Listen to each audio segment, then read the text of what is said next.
All right, today we're diving into something called Katana.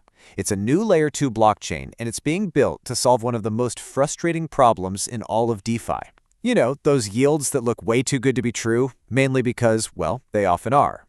So let's just get right into it, right? If you've spent any time at all in DeFi, you've seen them, those incredible double, even triple-digit yields. But what's actually powering them? A lot of the time, it's just inflationary token rewards. The protocol is literally printing more of its own token to pay you, and that can just dilute the value for everyone involved. It's a model that, let's be honest, often ends up being totally unsustainable. And this slide really nails the core issue. On one side, you have that typical DeFi model, basically a house of cards propped up by printing new tokens. But then on the other side, you have what Katana is promising, something they call real yield. This is yield generated from actual economic activity on the chain. We're talking transaction fees, treasury strategies, that kind of thing. It's a fundamental shift from just manufacturing rewards to earning real hard revenue. Okay, so here's how we're going to break it all down. First, we'll look at Katana's blueprint. Then we'll get into the nitty-gritty of its real yield engine. After that, we'll do a quick walkthrough of how you can actually use it. And then we'll finish up by looking at the bigger picture and why this project really matters. So let's get into Katana's blueprint. This isn't just another general-purpose blockchain. Nope, it's a purpose-built chain, and it was incubated by two absolute heavyweights, Polygon Labs and the institutional crypto firm GSR.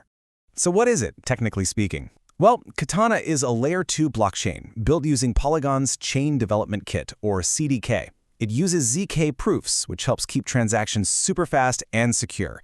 But here's the key part. Its entire focus is on creating this one big hub of deep, unified liquidity and generating yields that are actually sustainable for the long haul. Okay, before we go any further, I have to make a really important clarification. The Katana we are talking about today is the new Layer 2 on Polygon. You might have also heard of Katana DEX. That's the decentralized exchange on the Ronin network for the Axie Infinity ecosystem. They share the same name, but they are totally separate projects. So for today, our focus is 100% on the Katana built for Polygon. You know, a project's strength often comes down to its ecosystem, and Katana launched with some pretty big partners. GSR is bringing that institutional market expertise, and Conduit is powering the roll-up infrastructure. We're also seeing major integrations like Ether.fi for liquid staking and Rainbow for wallet access. And get this, esports giant GameSquare Holdings plans to deploy part of its $250 million treasury into Katana's yield infrastructure. That's a huge signal of institutional confidence in this new model. All right, now let's get to the heart of it, the real yield engine. How does Katana actually generate real revenue without just printing more of its native cat token? Let's break it down. This quote from their founding documents is so important. It says Katana was reverse engineered. What that means is it wasn't just built in a vacuum.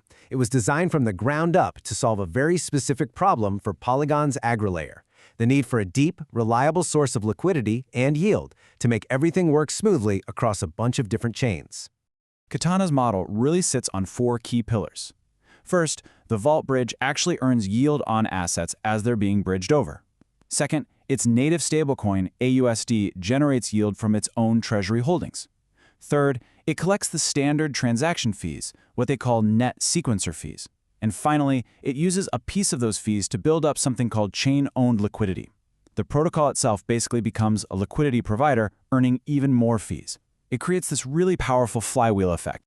But hey, does this model actually work? Well, according to project data, the chain generated $462,000 in real revenue in just the month of October 2025. And the key thing here is that this isn't money manufactured out of thin air. It's real revenue that gets passed back to the users and protocols. And if we zoom out a little bit over a 3-month period, that revenue number climbed to a total of $2 million.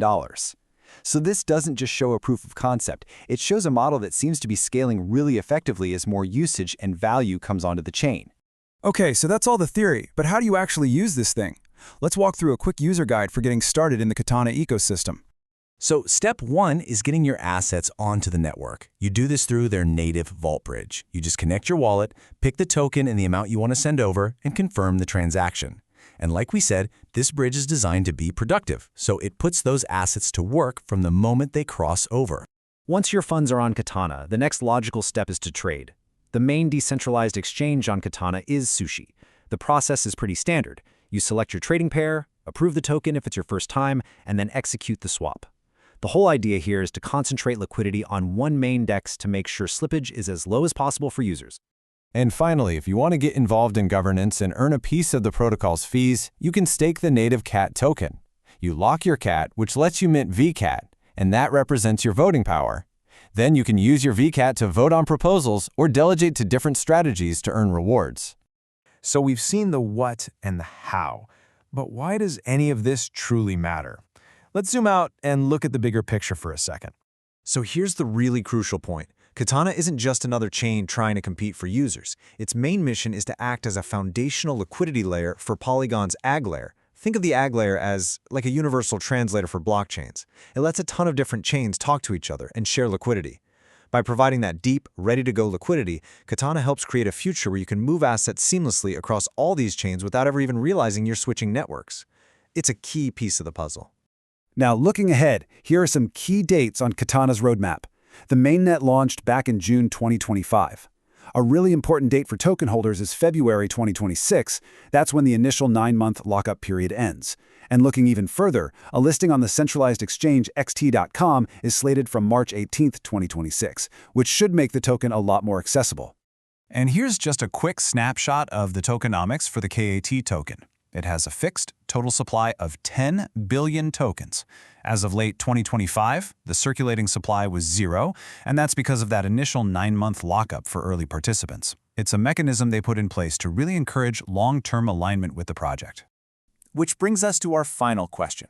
By shifting away from those inflationary rewards and building a whole system based on revenue from real user activity, Katana is making a really bold claim about where DeFi should go. So, we're left to wonder, is this intense focus on provable, sustainable yield the model that finally breaks that boom and bust cycle and creates a more resilient foundation for all of decentralized finance?